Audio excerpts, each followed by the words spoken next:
live long, but fuck the hate, how can it exist forevermore? Diving deep in my own subconscious. Mind, body, soul, it's within you, see. Light walking through darkness, hardened hearts couldn't hear. Steadily flowing, body stationary, but we on the move now. Earth rotating around the sun, we small on a larger scale. You know it well. Came from Earth, we blasting off with this. From another planet called Namek, spreading this love, cause love is the law. My hippie Beatles show them golden soul, so they don't need them, I know what time it go. Turn the dark hearts to the light, you know we never going back. Conscious even influence the darkest entity, due to deriving from both sides. Teachings like Lao Tzu, I got the Midas touch. Speaking heavenly things, so allow me to enlighten me and you like authors do. Gifts to me and you, me a voice in you, an ear to hear. But listen, it's scripted through my vision. All the same, fuck this division. Get away from that nonsense, that propaganda seen through a screen. What's happened to the real love? Oh, that's not shown on TV. Energy is created, never. You heard. We be creating energy all the time. Destroying that shit is the hard part. But yeah, Mercury is the fastest moving celestial body, so it transits faster than any other celestial body. The only other transit faster than the Mercury is the moon, and it being a reflection due to that. You see what I'm saying? So the major transits, whenever we're looking at Mercury in Pisces, is going to be March 2nd, March 6th, March 11th, March 16th, March 17th, and March 19th. And then it'll move into the next sign around that time. You dig what I'm saying? So March 2nd is a conjunction with Saturn. So Mercury is going to conjunct Saturn. On March 6th, Mercury is going to sextile the North Node in Taurus. And March 11th, Mercury is going to sextile Uranus in Taurus. March 16th, it's going to conjunct or cazimi the Sun in Pisces. Also on March 16th, it's going to conjunct Neptune in Pisces. March 17th, it's going to square Mars in Gemini. Then March 19th, it's going to sextile Pluto in Capricorn. So the Mercury conjunct the Saturn on March 2nd is going to be thoughts and communication about building and restriction. So based on your thoughts being, conjunct Saturn, you're going to be in line with how to build. So that's what your thoughts are going to be on. Like if you haven't been building, you're going to be thinking about, oh, what should I be, what should I have my mind on to build now? If you've already had something on your mind to build, now is the time, and it's going to go into full force. It's just going to be conjuncted. So also, if you need to participate in some restrictions, then this is a time that Saturn is going to influence that restriction energy. And it's restriction because it's going to be necessary for you to actually have that longevity. That's what Saturn is all about. It's a much longer transit. So, like Mercury doesn't conjunct with Saturn very often. So Mercury sextile the North Node on the 6th. That's going to be thoughts flowing easily in line with one's spiritual path and being able to think well in uncomfortable circumstances. So the North Node represents the uncomfortability, and uncomfortability creates growth. So this is what the North Node is all about. And the South Node is all about what you're most, it's a light to the moon. It's like what you're most comfortable with, and like kind of like where you can see your past life type thing. The moon is like your emotions and what you feel comfortable with, and also it's like, closest to the point of trying to figure like what you react and respond to the most is what the moon is. But the South Node is just what you cling to whenever you feel scared or in fear or things like that. You see what I'm saying? Whenever you experience those emotions that you have to go back to your animalistic like natures. It's like the North Node is you becoming more like a more glorified body. You dig what I'm saying? So this will be a time that you can think more in line with how you want to create that next body. You dig what I'm saying? That North Node energy. and also what you actually want to pursue as your destiny in this lifetime. So the Mercury sextile Uranus on the 11th. This will be thinking about unexpected and unique ways things are working due to Uranus and Taurus. So Taurus is an energy that likes to be stable and comfortable, and likes for things to be the same. And Uranus is a planet of uniqueness and change and transformation, like lightning like transformation or lightning like change. So for an example of that, it'd be like things just happening out of nowhere type thing. That's your Uranus. It just happens. It's unexpected. You do what I'm saying? So this will be a time for you to think more out of the box kind of type of thing. So your thoughts are going to be have an easy flow with what you should have going on with your way of being unique. You do what I'm saying? So it'll be a good time to actually initiate and create. Well, not initiate and create, but just experience that change in your thoughts and also your ways of being unique. So Mercury conjunct the Sun on the 16th, or Kazemi. It's like an interesting thing. There's a whole bunch of different terms that all come to the same conclusion. It's a whole nother thing, a whole nother series of videos. But at the end of the day, just what the word is directing towards is the Mercury being in line with the Sun at that time. So it'd be thinking in alignment with action, simply as that.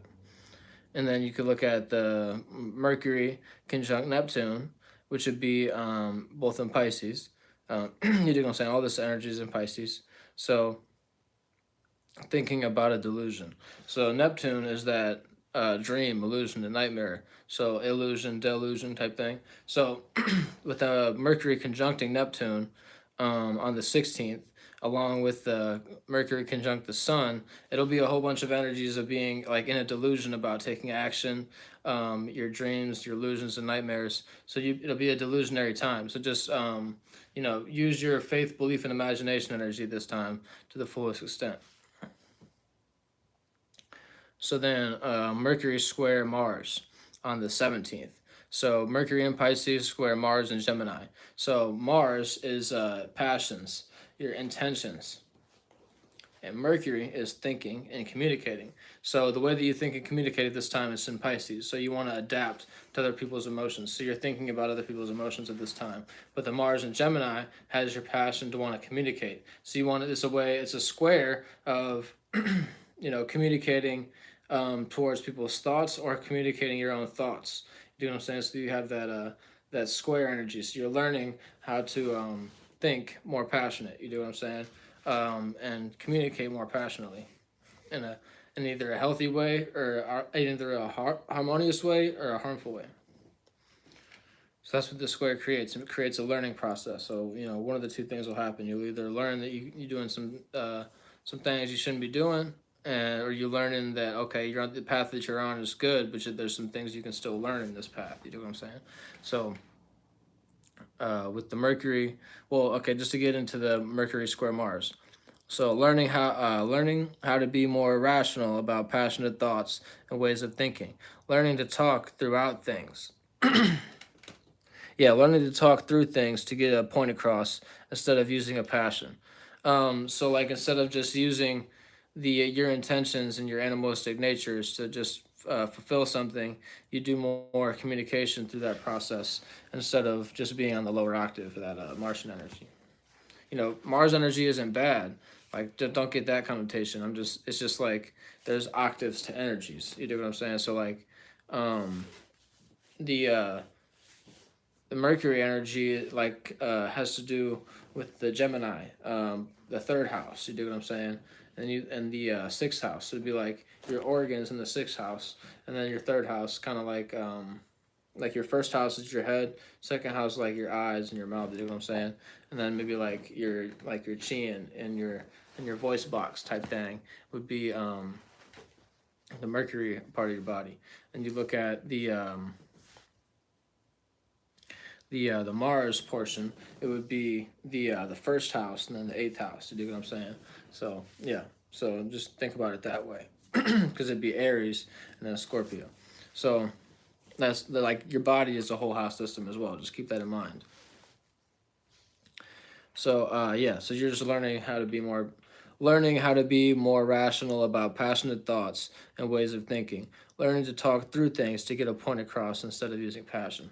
So to get your point across, you learn how to communicate instead of just doing things and doing what you intend to do. So Mercury is sextile Pluto. Thinking about transformation in an easy flow of energy due to logic being Mercury and transformation being Pluto. And that'll be on the 19th. So thinking about transformation, you're going to be your thoughts are going to be in line with what you should transform and what needs to be changed type thing. So you're being more logistical and practical. Either on the higher octave, you're going to be more logistical and practical of what you should change, or on the lower octave, you're going to be thinking about ways to get around to change and just keep on doing what you're doing type thing. So yeah, that's like the breakdown of the Mercury and Pisces energy. But we're gonna go and do the first of the 12th house real fast.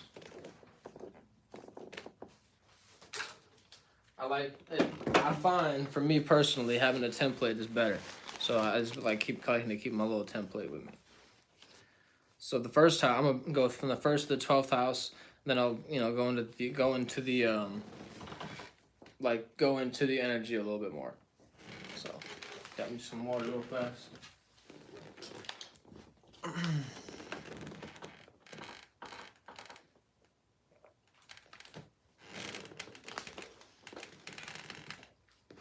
And I appreciate y'all liking and subscribing the videos, because liking and subscribing to my channel, like liking the videos and subscribing to my channel, because I'm almost to 500. That's what's up. But at a band, 1,000, 1K, we get monetized, and then we can start doing some more things. Like I could bring the shop into it. I have some merch, whole ideas with that. So this is like a little intermission before I do the houses. But yeah, I already got my plans whole line. Whenever this channel go to 1K, and everyone's you and I verse become global. It already is, but yeah, whenever I get the right alignment type thing. So with that being said, we're gonna have an EYE merch type thing. We're gonna get to the point of being the highest level in fashion. Shouts out to like Christian Dior and things like that, and like all the Versace's and things like that. You dig what I'm saying? And I got the little Persils and the Dior's. I already got some of them things, but y'all need to y'all need to highlight at your boy for the high fashion type thing. You do what I'm saying? Get me right. You know what I'm saying? So that way, I could boss up on my own ideas whenever I'm like, oh, I could use this little pattern that y'all got going on in a different kind of way, or use this certain fabric that y'all got in a different kind of way, and then before I release this, I'll be like, hey, yo, we should collab on this type thing. And then, you know what I'm saying, I'll be also knowing what kind of fabrics to use on my own design as well. That's like the main thing that I'd be looking for. Like, okay, what kind of fabric do they actually use, and what is the actual value of the certain fabric that they're utilizing? Because some fabrics really are super expensive, so keep that in mind whenever you're going into doing your merch and everything like that for your own channel, content creators who watch my channel. Make sure you're aware of that. So yeah, to get back into the video, check out, that was my little tangent of everyone you and I verse going to 1K, and then after that, being bigger than Mr. Beast and bigger than Pew Pew, Live, because I don't know why he got Pew Pew die. That's whack. That's a whack name. Do what I'm saying? I wanted to debate you on that. So yeah, everything like that. And my channel more alive. I'm pretty sure I got more videos than both of y'all. I don't know though. You know what I'm saying? I deserve more subscribers. I'm gonna keep it a buck with y'all. All right. But yeah. Mercury in Pisces, 1st to 12th house. In the first house, personally having delusional thoughts or thoughts about dreams. Second house, thinking about values of a person, place, or thing and or idea delusionally or being an illusion due to value of a thought. Third house, thinking and communicating delusionally in the environment. So this will be a time that you could just be aware of what you got going on. So when you're driving, when you going out to talk to other people, just be aware of what you're really talking about. And keep in mind, like, keep business on your mind, protect the business. Fourth house, home, thinking, delusional, or illusory. Fifth house, illusionary thoughts about expression or expressing thoughts dreamlike. Sixth house, delusional thoughts about routine or illusions, about thoughts about one's schedule. You know what I'm saying? So you're going to be having illusory thoughts about one's schedule. Seventh house, delusional relationships or illusions of a conversation. Eighth house, delusional thoughts about secrets or illusions transformed thought-wise. Ninth house, difficult space for Mercury, first of all. So you think about Mercury liking to be in the third house and the sixth house, and now it's being in the ninth house for you individually. So ninth is morality, wisdom, and Jupiter house. So, and Mercury, like I was just saying, is opposite being at home, and the third opposite to the, and the sixth a square. So the third and the ninth house are opposite, and the sixth and the ninth house are a square. So, okay, so then to get to the meat and potatoes, thinking delusional about morality or wisdom, illusions of a false morality, or a line of reasoning or meaning. Could be a little bit of a midlife crisis, just keep that in mind. Thinking about a dreamlike morality. So that's like, the basis of it. So you're thinking about a dreamlike morality, you're like, oh, this is how I could be, this, that, and the third. I'm thinking about, oh, my knowledge and wisdom and where it's at. So, like, just don't have that false morality.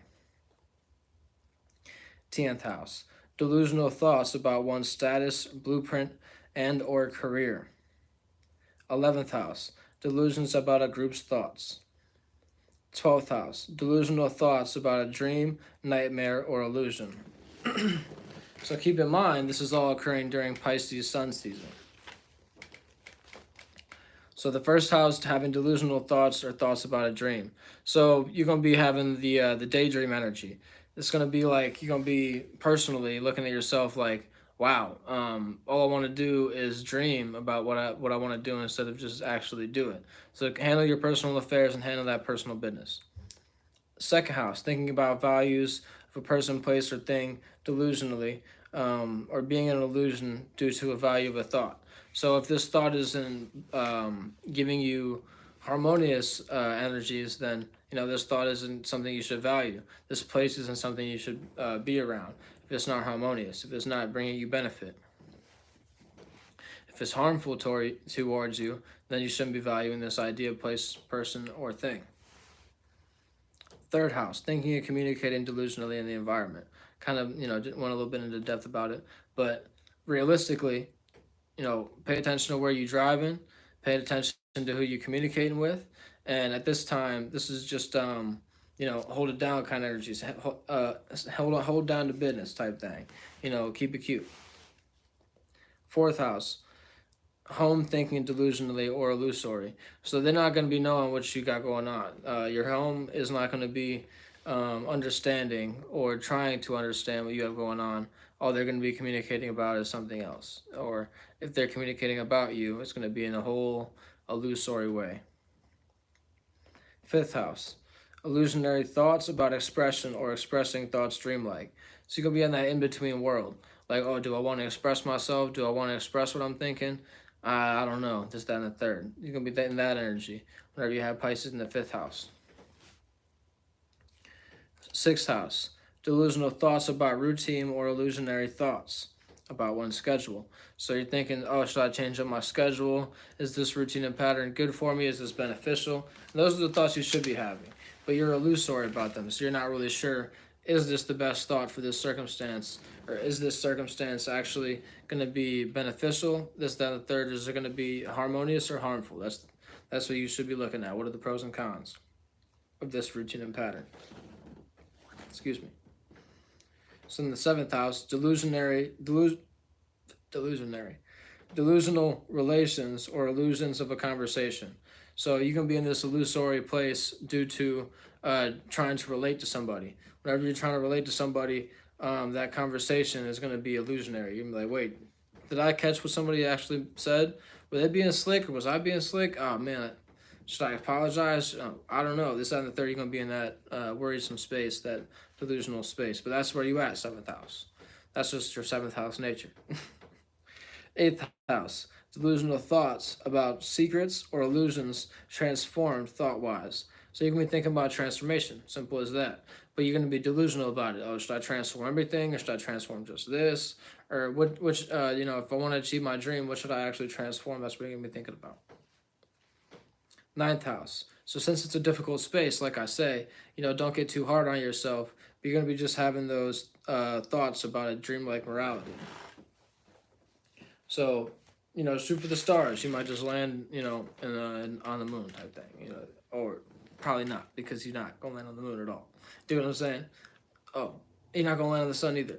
Oh, maybe you might land in the atmosphere. Oh, there we go. There we go. That's the conclusion we can come to. So you're shooting for the star. That's a satellite to land on the atmosphere. There we go. There we go. Shooting for the satellite to land in the atmosphere. That's the phrase for the 9th house. 10th house, delusional thoughts about one's status or blueprint and or career. So you can be thinking about your career, like, oh, is my career beneficial? Is my career harmonious, or is it harmful? Harmonious or harmful? My status harmonious or harmful? The blueprint I'm writing up, is it harmonious or harmful? Keep that in mind. 11th house, delusions about a group's thoughts. So you're gonna be thinking amongst your group and amongst the people that you're around and you associate with, like, do they like me? Do they not? I'm illusionary about this. Did they say this? Did I catch everything that was going on? I like to that 7th house. Like, were they being slick? Was I being slick? Oh, should I apologize? Are they mad at me? These kind of thoughts. Smoke a blunt and say, fuck it. Better off. 12th house, delusional thoughts about a dream, nightmare, or illusion. So you're going to be just thinking about your dreams. On the higher octave, you got a dream that's being achieved. Lower octave, you got a dream that's not being achieved. To rectify it, you got to achieve your dreams. That's the simplest thing I could tell you. But to get there, I would say write down, the most difficult goal to achieve that dream that you need, to build up towards it. Like, I'll give you the concert example. If you're trying to put on a concert, you need some speakers, you need a venue, and you need a microphone, that you could have a DJ that, holds you down, and then you have yourself that has a microphone as well. So at least those 4 things. You know what I'm saying? Then you got to have health for yourself as well. Bars. You know what I'm saying? But yeah, so keep that in mind. If you don't have those 5 things for your 12th house, then you SOL type thing. I think y'all know what that phrase means. So yeah, if you know what you got going on, you know where every single house is at. So first house obviously would be Pisces. Second house, you'd be Aquarius. Third house, you'd be Capricorn. Fourth house, you'd be Sagittarius. Fifth house in Pisces, you'd be Scorpio. Sixth house in Pisces, you'd be Libra. Seventh house in Pisces, you'd be Virgo. Eighth house in Pisces, you'd be Leo. Ninth house in Pisces, you'd be Cancer. 10th house in Pisces, you would be Gemini. 11th house in Pisces, you would be the Taurus. And the 12th house in Pisces, you would be the Aries. So yeah, holla back at me for more. Much love. Peace.